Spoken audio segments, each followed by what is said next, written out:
My wife admitted something on her deathbed. Now I'm glad she's gone. Part 2. But somehow, she was holding a baby girl. Her explanation was that there had been some kind of mistake with the paperwork. Pretty expensive mistake, I guess, because we had spent hundreds on clothes and toys for a boy. I still allowed myself to feel happy. I was a new father. I'd waited 9 months for this moment. I wasn't going to let some paperwork issue rain on my parade. Besides, her mom seemed in no mood to argue. I spent the entire first night back home, curled up in bed with my wife and our baby girl. I soothed them to sleep in each other's arms. I rubbed my wife's back. I held the baby when she cried. It was the start of our new life. From that moment on, I worked my ass off to give them a decent life.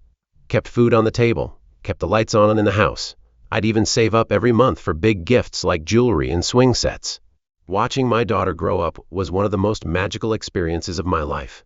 Watching her go from her first steps to her first day of school, seeing her grow into a blossoming young woman, and eventually walking across the stage for her high school graduation. It was weird though. Nobody ever said we looked alike. Nobody ever said she and her mom even looked alike. And, if I'm being honest, I thought the same thing. But it didn't change how I loved her. But, unfortunately, every fairy tale must come to an end, and ours ended with her mom being diagnosed with cancer. Those were some of the most difficult years of my life.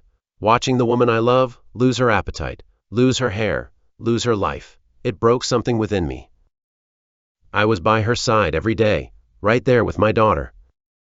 However, on the day we lost her, my daughter had been in class at the state university 100 miles away, and I was all alone, watching the world crumble before my very eyes. In those last moments, she looked at me with the same love she had back when we first met.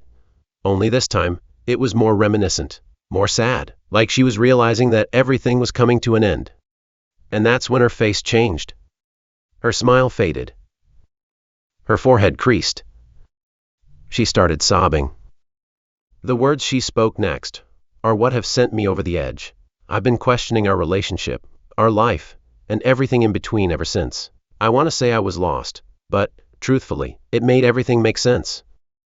Because, according to my wife, our son died at birth, after some complications. I guess something snapped in her mind when she was told that her baby didn't make it. Instead of accepting, she rejected. My daughter was stolen. And I still haven't found the heart to tell her.